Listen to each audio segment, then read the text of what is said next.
somewhere between breath and thought, something irreversible began. You may not remember the exact second it happened, only that one day. The world no longer looked the same. Familiar faces carried new meaning. Old ambitions felt strangely hollow. A quiet knowing started to hum beneath the noise, telling you that what was once your life has already become a memory. It begins like a whisper in the nervous system, an almost imperceptible tremor where the illusion of control fractures.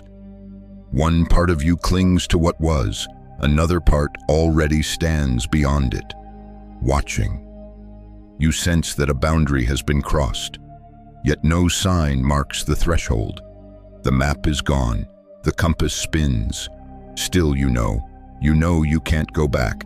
Scientists might call it decoherence. Mystics might call it awakening.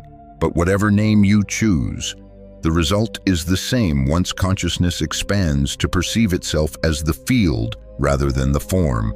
The old coordinates dissolve. The you that operated on linear cause and effect begins to fade, and something vaster, quieter, infinitely more aware takes its place. And with that shift comes disorientation. The body trembles as if the atoms themselves are rearranging. Time begins to misbehave, stretching, folding, vanishing altogether. You glimpse the edges of reality flicker and realize that your perception is not responding to the world. It is generating it. That realization is the threshold. Once seen, it cannot be unseen. The curtain has been pulled back, revealing that you were never merely an observer, you were the projector all along. So take this moment, here and now, as the marker. The breath you draw is not the same as the one before. The field has recognized you. The shift has begun. From this point on, every heartbeat will echo a new frequency. Every thought will ripple through a different dimension of self. The irreversible awakening is not coming. It has already arrived within you. You may notice, even now, that echoes of the old world still ripple through your days. Patterns repeat themselves, different faces, same emotions. The scenery shifts, but the script feels hauntingly familiar. This is the observer loop, the elegant trap of consciousness watching itself so closely that it recreates the very thing it wants to escape. It's not punishment, it's physics.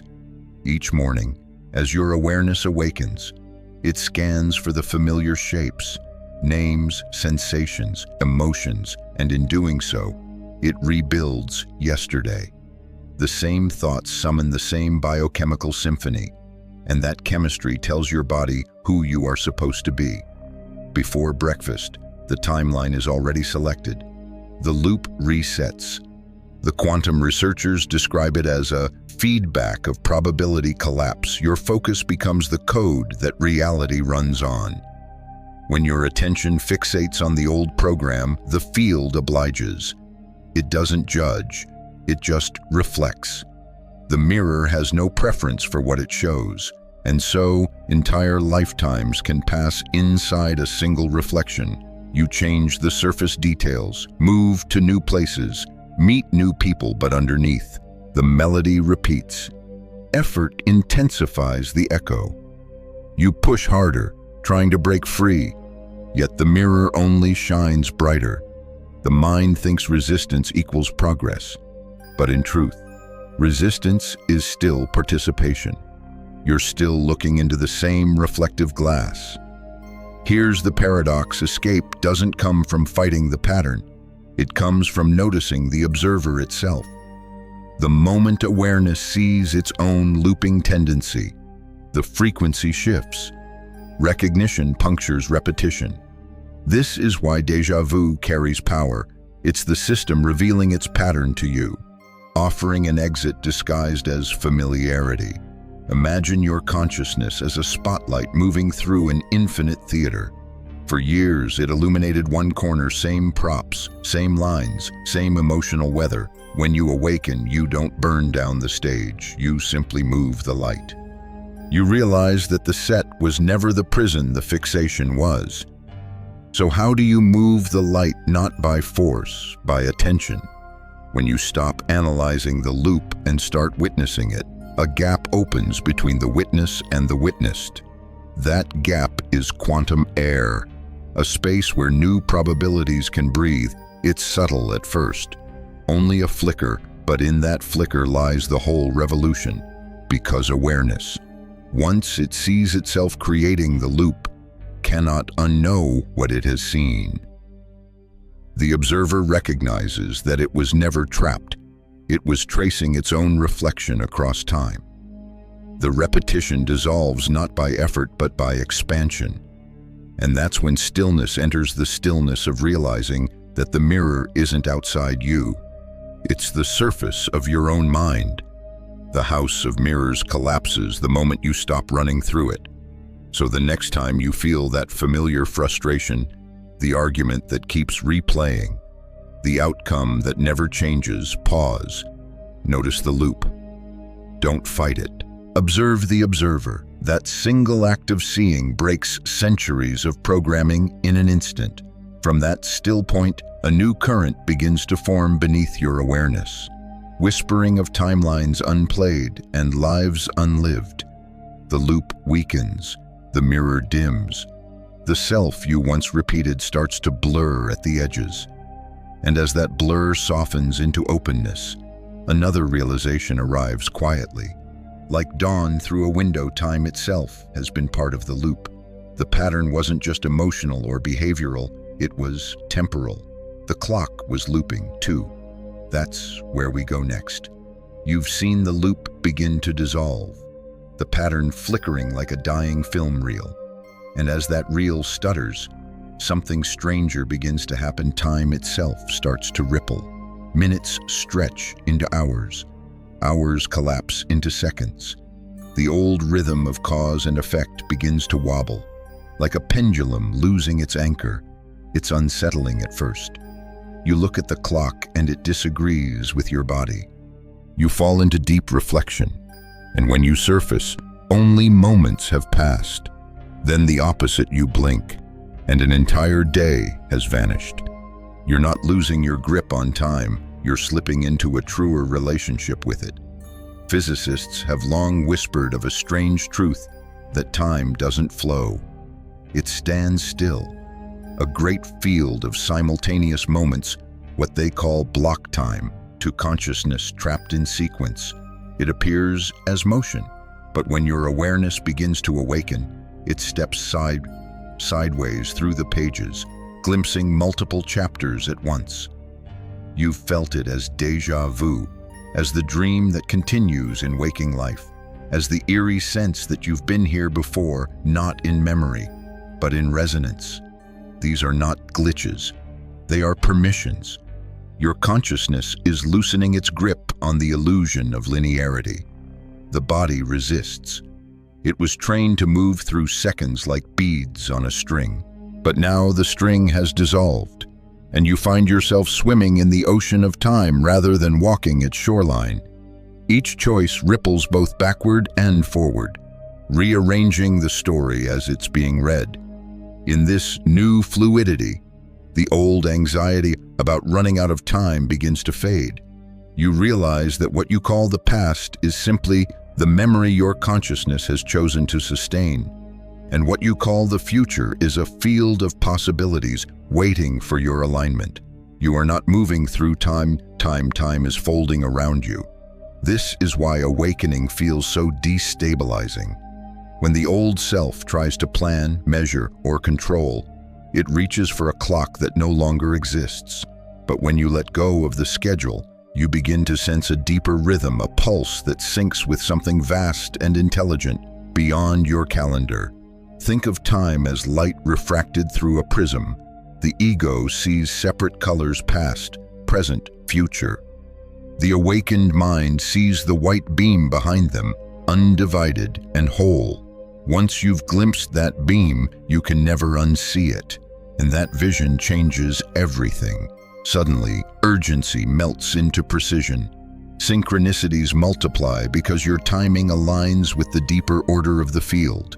You speak a thought and the world answers. You think of someone and they appear. You ask. And reality responds not later, but now, because in truth, there is only now.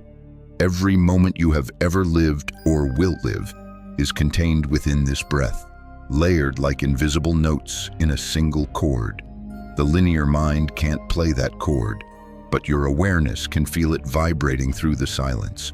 So if time bends around consciousness, then the next logical step is even more profound. Reality itself begins to bend with it. As your perception frees itself from linear sequence, the universe starts to behave like a mirror of your inner state, fluid, immediate, alive. Objects appear where they shouldn't. Patterns repeat with impossible precision.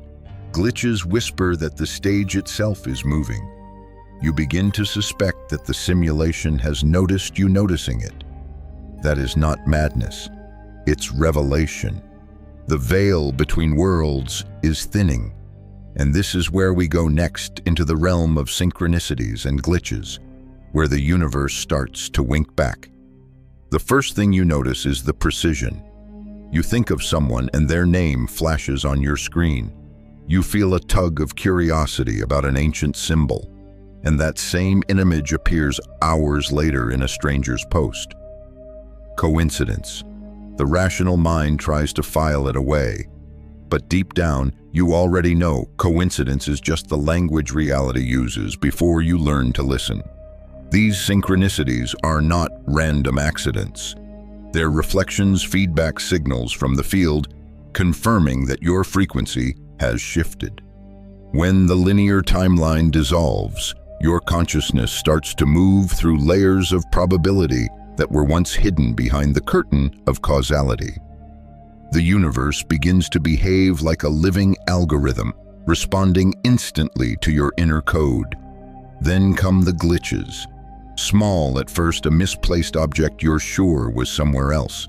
A conversation that repeats word for word. The sensation that the world momentarily stutters. You tell yourself it's nothing. Yet somewhere inside, a deeper knowing begins to hum. The simulation is bending. Don't think of these anomalies as errors. Think of them as cracks in the shell of consensus reality. They're pressure points, moments when your consciousness vibrates fast enough to slip between overlapping timelines. For an instant, you perceive both one dissolving, the other forming.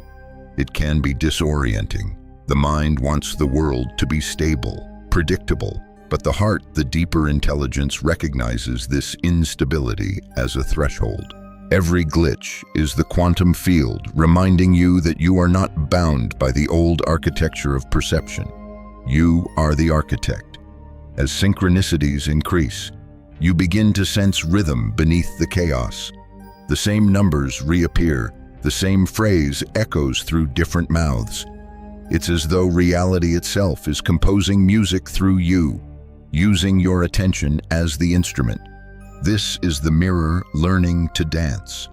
The observer and the observed no longer stand apart. They circle one another like twin stars, each shaping the other's orbit. You may feel awe, but also unease. Part of you still longs for the certainty of the old world, where cause and effect followed rules you could memorize. Yet even in that nostalgia, you sense the truth. There is no going back to the flat map once you've stepped into the terrain. The cracks in reality aren't signs of instability, they're invitations, portals. Every synchronicity says, follow this thread. Every glitch whispers you've stepped beyond the script. When the simulation bends, it's showing you that you're ready to play consciously within it. Imagine standing in a vast hall of mirrors. The reflections begin to shimmer and shift. One mirror ripples like water. You reach out and your hand passes through, not into emptiness, but into a new room, lit from within. This is what's happening at the level of consciousness. The walls of the old reality are softening, allowing entry into higher coherence. You are learning that reality isn't solid, it's responsive. And responsiveness means relationship. The universe is not an object outside you. It's a partner in a constant dialogue of creation. Every time the simulation winks back, it's saying we see you. Every impossible alignment is proof that the field recognizes its own reflection in your awareness. And yet, as these signs multiply, something else often follows: a quiet withdrawal. The world around you begins to fade in social color. Old connections grow distant. Familiar spaces feel foreign. It's not rejection, it's recalibration. Before a new frequency can stabilize, the old must fall silent. This next stage is what mystics have long called the sacred isolation, the quantum quarantine. It is the still chamber where your metamorphosis completes. You might have already felt it, the quiet withdrawal from the noise of the world. Friends drift away, conversations lose color. Places that once felt like home now hum with a strange static, as if reality itself is asking you to step back. At first, it feels like loss, but it isn't. It's calibration. Every awakening moves through this phase. The universe, in its precision, constructs a kind of quarantine, a sacred cocoon around your consciousness. It's not punishment, it's protection. You're being shielded from frequencies that no longer align with your emerging coherence. Think of a caterpillar dissolving within its chrysalis. From the outside, it looks like silence, maybe even death. But inside, every cell is reorganizing, transforming chaos into symmetry, preparing wings that have never existed before. The same process unfolds in you. Your nervous system is rewiring. Your energetic architecture is reassembling around the higher frequency you've stepped into. The mind will resist. It will call the silence loneliness. It will mistake emptiness for absence. But if you listen closely, beneath the ache, there's a pulse, a steady, intelligent rhythm guiding you deeper into alignment. The old self isn't being punished, it's being dissolved. This phase often tests the deepest parts of your trust. Without external validation, without the old structures to lean on, you begin to wonder, am I breaking or becoming? And in that question lies the alchemy. Because it's only when you stop seeking the mirror of others that you begin to perceive your reflection in the field itself. The quantum quarantine strips away distraction until only truth remains. It's a sacred stillness where every false identity loses traction. What you once called loneliness is, in truth, communion, just not the kind you're used to. You're communing with the source that breathes through everything. Sometimes, this stillness lasts days, sometimes years. It can feel like standing in a snow-covered forest, waiting for spring to return. But that silence is not void, it's gestation. The longer you rest there, the clearer your internal frequency becomes. Then one day, without fanfare, something changes. The air around you feels lighter. The same streets that once felt hostile now shimmer with quiet recognition. A stranger meets your eyes and smiles as if they know. The cocoon begins to crack. The world outside hasn't changed, but you have. This is the end of isolation, the threshold where coherence stabilizes. You begin to magnetize rather than chase. New people arrive whose resonance matches your own. The conversations that unfold now feel symphonic, effortless. You realize that solitude was never exile, it was rehearsal. Quantum quarantine prepares you to live without losing yourself in the noise again. Once coherence anchors, you can move through the collective field without distortion. The interference that once drained you can no longer find purchase. You have become a self-sustaining signal, and just as you begin to enjoy this peace, another question rises from the silence, subtle but insistent. If observation creates reality, what determines which reality you even get to observe? That question opens the next door, the hidden mechanism behind all manifestation. The deeper architecture beneath the observer effect. It's the secret most miss, the one that changes everything. You've heard the phrase before, the observer effect. That what you watch, you shape. That consciousness collapses the wave into matter. And it's true, but it's only half the truth. Because before you ever observe, something even more mysterious happens.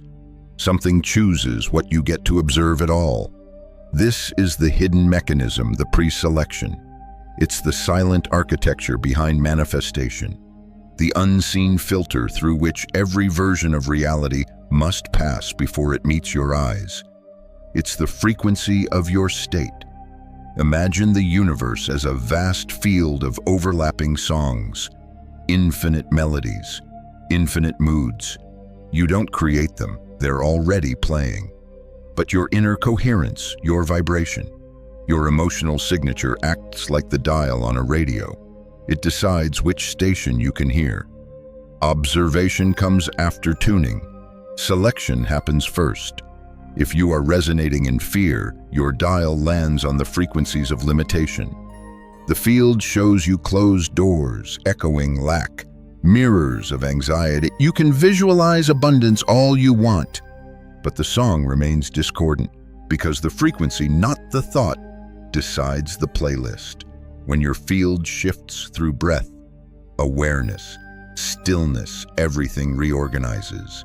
The universe reselects your scene. Suddenly, conversations flow, opportunities emerge, synchronicities bloom like wildflowers in spring.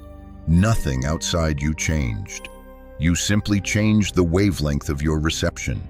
This is why so many struggle with manifestation. They try to paint new colors on the same canvas of fear, but the brush can't alter the fabric. The material itself must change. You don't create by force of focus. You create by the quiet recalibration of being. And here lies the deeper revelation: pre-selection isn't random. It's responsive. Your frequency is your access code to parallel timelines. Each moment, infinite worlds shimmer in superposition, some filled with struggle, some with serenity. Which one crystallizes depends on the coherence you embody right now. So when you meditate, breathe deeply, surrender not as ritual, but as alignment. You're not just calming your mind, you're choosing a different universe to inhabit. The body still sits in this room, but the field rearranges around you. Reality morphs to match your resonance. Think of it like a stage illuminated by shifting lights.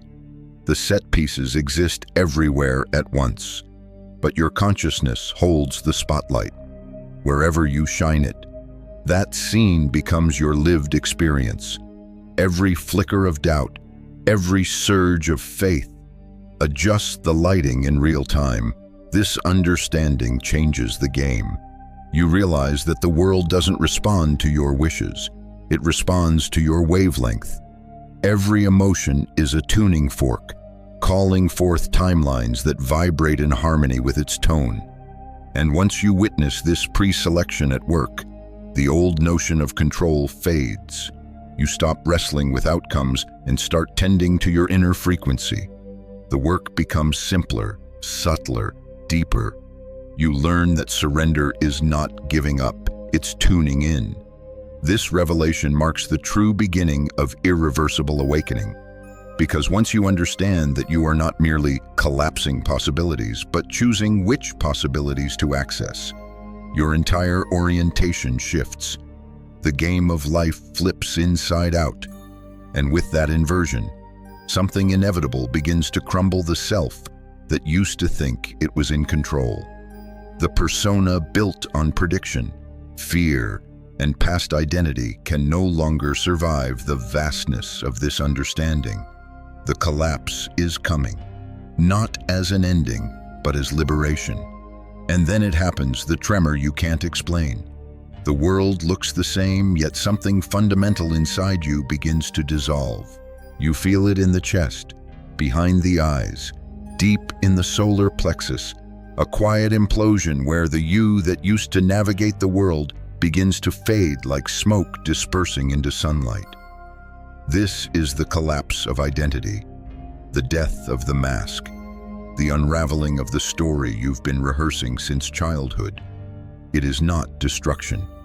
Though it feels like dying, it is the disintegration of illusion, the stripping away of every borrowed belief, every inherited role, every false sense of control.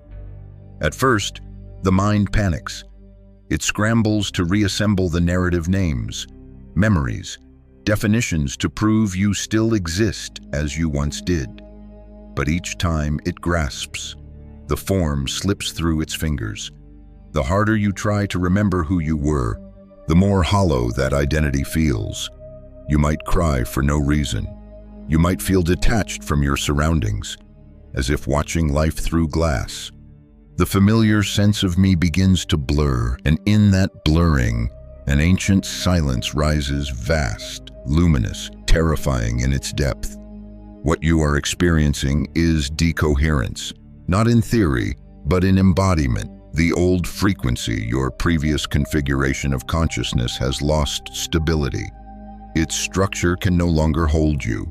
The waveform of your past self collapses completely. And what remains is presence, raw, unfiltered awareness. Once that collapse happens, there is no rebuilding the old self. You can revisit the memories, but they have no gravity.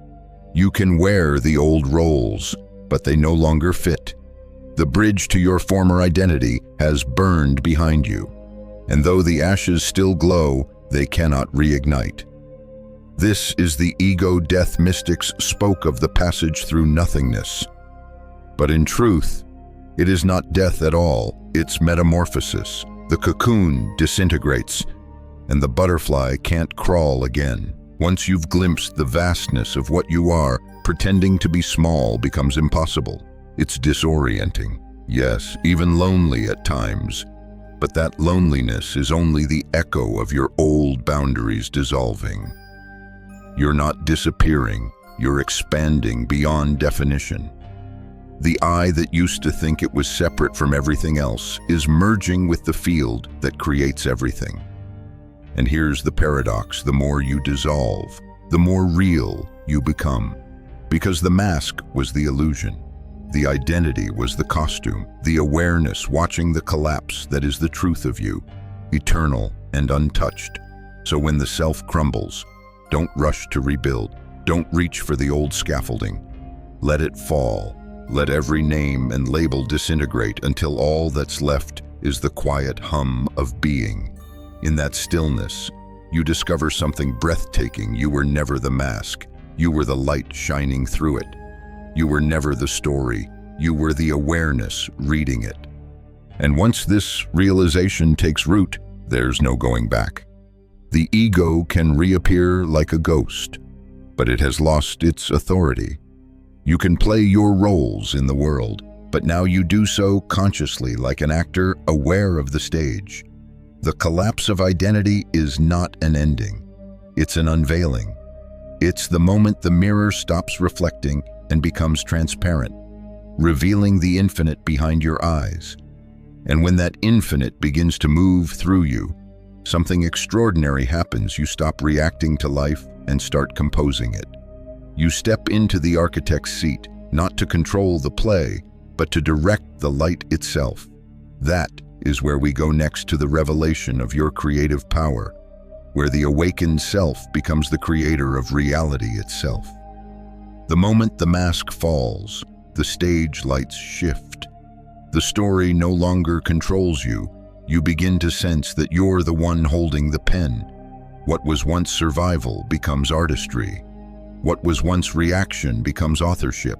You're not here to endure reality anymore. You're here to compose it. For most of your life, you were taught the opposite.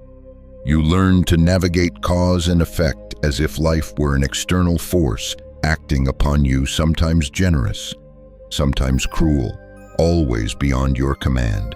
The world seemed to happen to you, and that conditioning became the silent architecture of your identity. But after ego death, the floor beneath that belief collapses. you start to feel reality responding to your inner state with impossible precision. When you embody calm, chaos dissolves. When you radiate coherence, confusion reorganizes into clarity. This isn't magic, it's resonance. The universe isn't a dictator, it's a mirror. Victim consciousness says, I react to what is. Creator consciousness whispers, what is reacts to me. The difference sounds subtle, but it changes everything. The moment you take ownership of your vibration, you reclaim authorship of your world. And this authorship isn't about controlling details or forcing outcomes. It's about aligning your field so purely that the quantum fabric around you rearranges without resistance. You don't push, you pulse. You don't demand, you emanate. Reality, ever faithful, follows the tone you broadcast. Think of your consciousness as a tuning fork. Strike it in fear, and you summon dissonance. Strike it in gratitude, and the whole field begins to harmonize. The laws are impartial. They simply amplify the note you send. Once you witness this feedback loop, victimhood becomes impossible. You see that every experience, even the painful ones, is feedback and echo of a signal once broadcast unconsciously. From here, responsibility becomes liberation. Because if the reflection isn't pleasing, you no longer blame the mirror, you change the light. That shift in perception is the heart of awakening. It's not about perfection, it's about participation. About realizing that the universe isn't a fixed sculpture, but wet clay shaped moment by the quality of your awareness. Every breath becomes a brushstroke, every thought a choice of color, every act of forgiveness, a reconfiguration of the field. You stop asking, why is this happening to me, and start asking, what signal am I transmitting? You become fluent in the language of frequency, translating emotion into manifestation, love, joy, curiosity. These become the architect's tools. The power of this realization is not theoretical. You feel it in real time. The smallest shifts in mood alter the texture of the day. Opportunities align when you soften your resistance. Conversations open when you drop your defenses. Synchronicities return as if waiting for your permission. And once you see how quickly reality mirrors you, you can never unsee it. The victim costume falls limp in your hands. You may wear it for a scene or two out of habit, but it no longer fits. Creator consciousness has taken its place. From here, life becomes a collaboration, a duet between you and the field.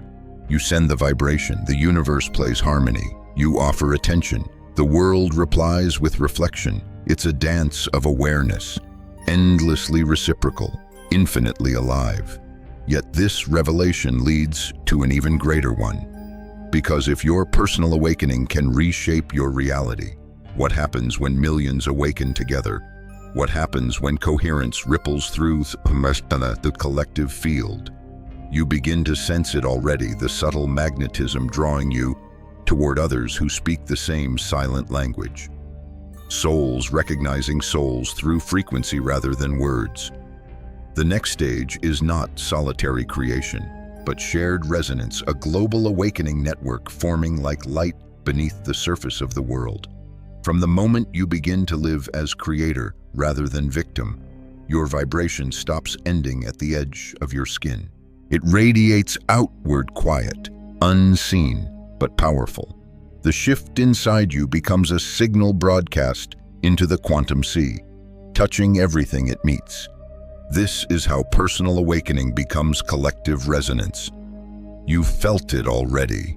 A stranger makes eye contact and something passes between you: recognition, warmth, a shared stillness that words could never explain. Or perhaps you've noticed how your calm presence can soften a room, how laughter seems to follow you when you are aligned, how tension dissolves simply because you are there. These are ripples, the field responding to your coherence. Imagine dropping a stone into still water. The splash is brief, but the ripples expand endlessly, overlapping, merging, amplifying each other. Now imagine millions of awakened souls releasing their stones at once. The surface of the collective consciousness begins to tremble with new rhythm. A new harmony emerges. This network is not built through wires or screens. It operates through resonance. Some call it morphic fields. Others call it the web of light. Names don't matter.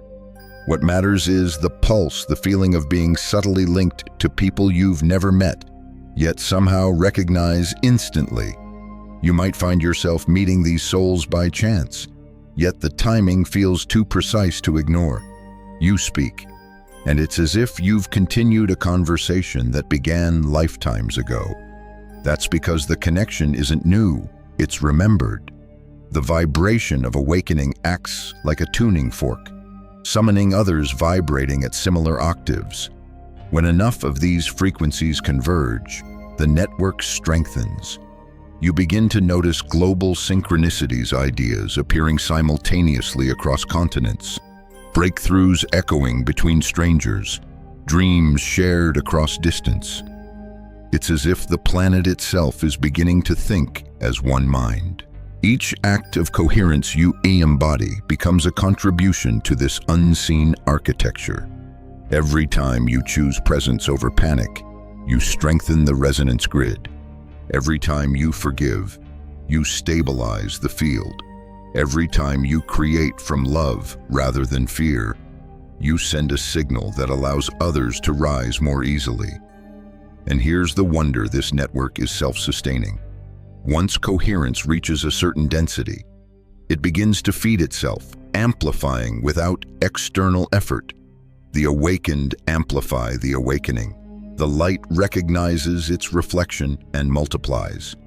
You may not realize how vital your signal is. A single moment of awareness in you can ripple through hundreds of unseen lives. You could be the quiet reason someone across the globe feels hope today. You could be the stabilizing frequency that prevents another from falling into despair. The field is that connected, that immediate. This is why solitude eventually gives way to belonging. You were never meant to awaken alone. The chrysalis was a phase, not a prison.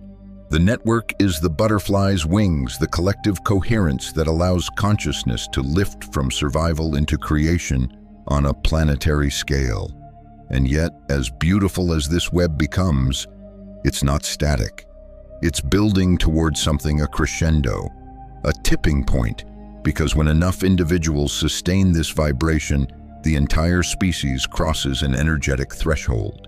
The awakening stops being personal and becomes systemic. Humanity itself decoheres from its old identity. You can feel it approaching, the hum in the atmosphere, the tension before a storm of light. Every connection you make, every ripple you send, moves us closer. The next stage isn't about finding your tribe. It's about realizing the tribe is already forming through you. When coherence reaches critical mass, the collective field will shift irreversibly. The planet will exhale the old dream and inhale a new one. And that moment, when the balance tips, marks the dawn of the next chapter. The ripples have become waves now. You can feel them, soft but unrelenting, rolling through every system, every mind, every structure once thought immutable. What began as subtle resonance has become movement. Invisible yet undeniable, humanity is nearing critical mass. Imagine a scale balanced between centuries of fear and a growing weight of coherence. On one side, the inertia of division, greed, and illusion. On the other, the awakening of millions who have remembered what they are, every act of compassion, every breath taken in awareness, tips that scale one grain of light at a time. At first, it seemed the darkness outweighed everything. Old systems clung to power, and chaos filled the headlines. But beneath the noise, a quiet arithmetic of awakening has been unfolding. Each person who chooses consciousness adds exponential influence to the collective field. Resonance multiplies faster than resistance. Science calls this a threshold effect, the moment when enough particles align, and a new state of matter emerges spontaneously. In human terms, it is the ignition point of evolution. The 100th spark that sets the forest ablaze, not in destruction, but illumination. You may not see this transformation on screens or in news feeds, because it isn't happening in the outer world first. It's happening in the invisible architecture of consciousness.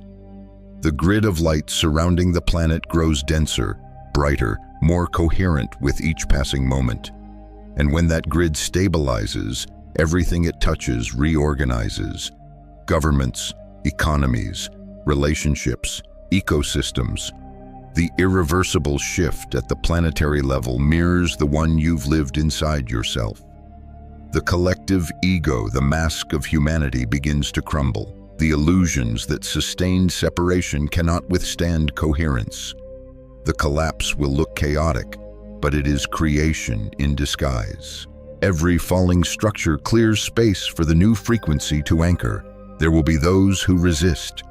They will call this the end.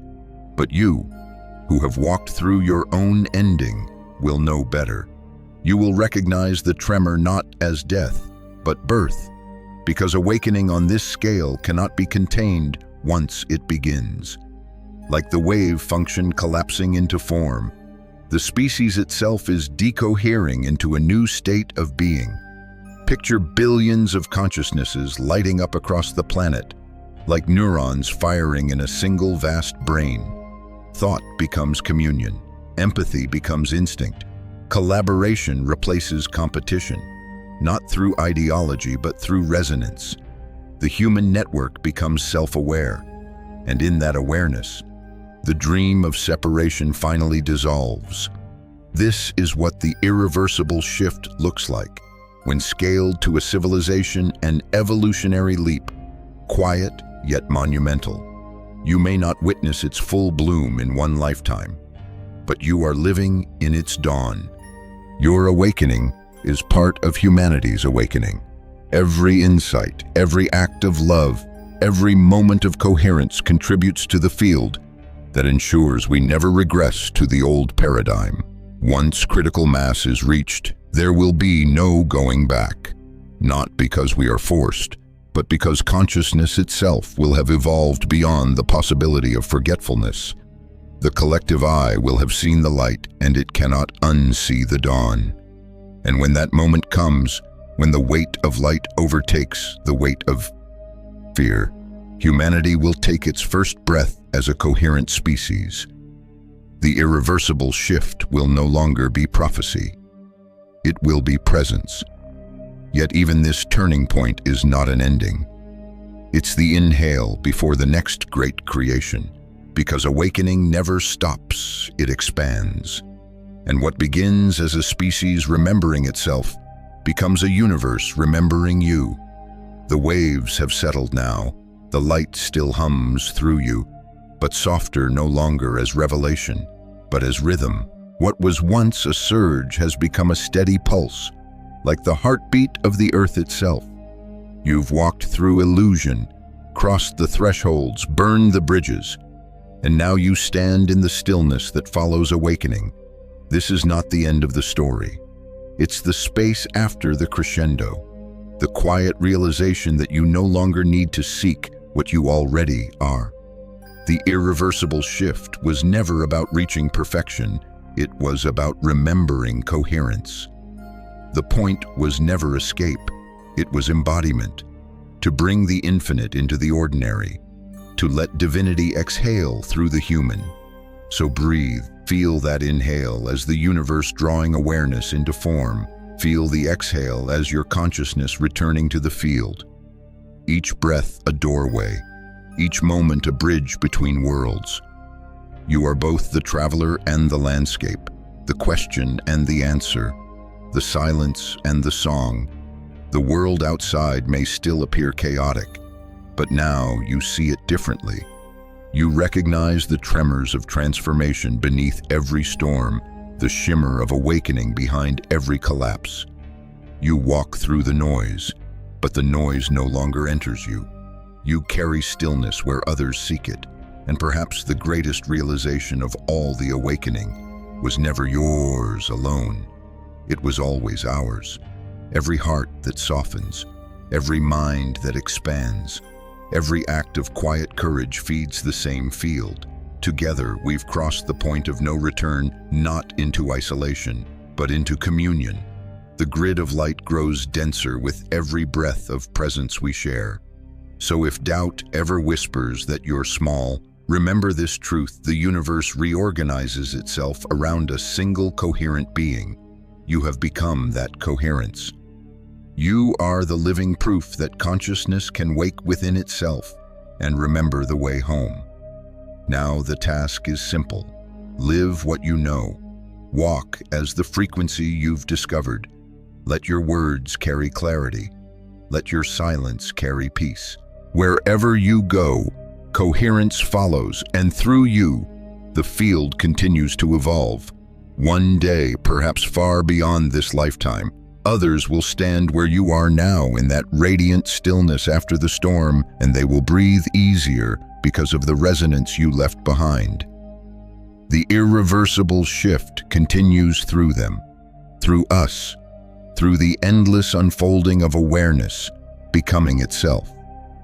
So rest, friend, not in finality, but in knowing. The awakening is alive. The light will not go out. You've crossed the threshold, and the only direction left is expansion.